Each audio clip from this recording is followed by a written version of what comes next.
ये कहानी है बंसी और उसके दोस्त नरेश की। बंसी एक गरीब मोची था। वह गांव के चौराहे पर बैठकर लोगों के पुराने जूते ठीक करता था और नए जूते भी बनाता था। उसके पास ज्यादा साधन नहीं थे, लेकिन फिर भी जितने भी साधन थे उससे वह कम सामान से बहुत अच्छे और सुंदर जूते बनाता था। उसके द्वारा बनाए गए जूते लोगों को बहुत पसंद आते थे। लोग उसके काम की, उसकी ईमानदारी की और उसकी मेहनत की बहुत तारीफ करते थे। उसका एक दोस्त था जिसका नाम नरेश था। नरेश उसका बचपन का दोस्त था। बंसी और नरेश पर बहुत विश्वास करता था।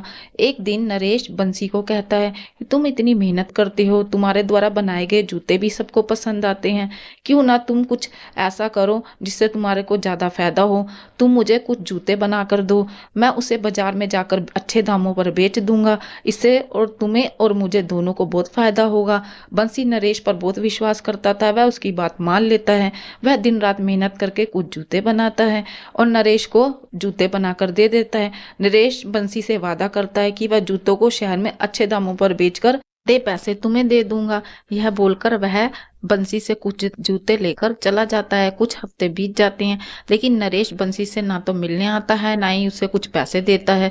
बंसी को बहुत चिंता हो जाती है। वह नरेश से उसके घर पे मिलने के लिए जाता है। नरेश बोलता है जूते तो बिके नहीं, इसलिए मैं तुमसे मिलने नहीं आया। वह बंसी से झूठ बोल देता है। बंसी उसकी झूठ पर विश्वास कर लेता है और वह वहां से चला जाता है। लेकिन कुछ दिनों बाद बंसी को पता चलता है कि नरेश ने उससे झूठ बोला है। जूते तो सारे अच्छे दामों पर बिक गए थे, पर उसने उससे कमाए हुए सारे पैसे खुद ही रख लिए और उससे झूठ बोला कि जूते बिके नहीं है। बंसी को यह सोचकर बहुत दुख लगा कि दोस्त ने ही उसे धोखा दे दिया था। यह सोच सोचकर वह बहुत उदास हो रहा था। उसे गहरा धक्का लगा था। उसे समझ ही नहीं आ रहा था कि उसका बचपन का दोस्त उसके साथ ऐसा कैसे कर सकता है। वह अब क्या करे, उसे कुछ समझ में नहीं आ रहा था। तभी उसके पास एक वृद्ध व्यक्ति आता है। वह उससे पूछता है कि क्या हुआ, तुम इतने दुखी और इतने उदास क्यों हो। तब बंसी सारी बात उस वृद्ध व्यक्ति को बताता है। वह वृद्ध व्यक्ति बोलता है कि कोई बात नहीं, तुम्हारी मेहनत ही तुम्हारी असली पूंजी है, तुम फिर से जूते बनाना शुरू करो और एक दिन तुम्हें सफलता जरूर मिलेगी। अब किसी पर विश्वास करने से पहले अच्छी तरह सोच लेना, बिना सोचे समझे किसी पर विश्वास मत करना। इतना कहकर वह वृद्ध व्यक्ति वहां से चला जाता है। उस वृद्ध व्यक्ति की बात सुनकर बंसी फिर से काम में लग जाता है। वह मेहनत और ईमानदारी से फिर से जूते बनाने लग जाता है और देखते ही देखते कुछ समय बाद उसका नाम और उसका काम चल पड़ता है। बहुत दूर दूर से लोग उसके जूते खरीदने आने लगते हैं। देखते ही देखते उसकी आर्थिक हालत बहुत अच्छी हो जाती है। उसका काम बहुत अच्छा हो जाता है। वह बहुत सारा धन जमा कर लेता है।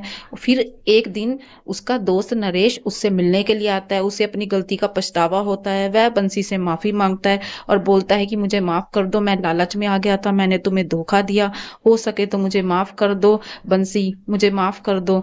वह इतना कह देता है, लेकिन बंसी उससे कहता है कि भरोसा बनाना बहुत ही मुश्किल है, लेकिन अगर एक बार टूट जाए तो उसे दोबारा पाना और भी ज्यादा मुश्किल हो जाता है। किसी और के साथ ऐसा मत करना जैसा तुमने मेरे साथ किया। नरेश बहुत शर्मिंदा होता है। तो दोस्तों, कैसे नरेश को विश्वासघात की कीमत अपने दोस्त का विश्वास और सम्मान खो कर चुकानी पड़ी। वह अपने दोस्त का विश्वास और सम्मान को खो चुका था। बंसी अब उस पर विश्वास नहीं करता था। अगर एक बार हमारे प्रति किसी का विश्वास टूट जाए तो उसे दोबारा पाना बहुत ही मुश्किल होता है।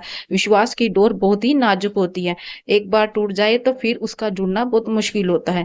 अगर जुड़ भी जाए तो उसमें गांठ पड़ जाती है। विश्वासघात की कीमत हमें अपना सम्मान, विश्वास और रिश्तों को खोकर चुकानी पड़ती है।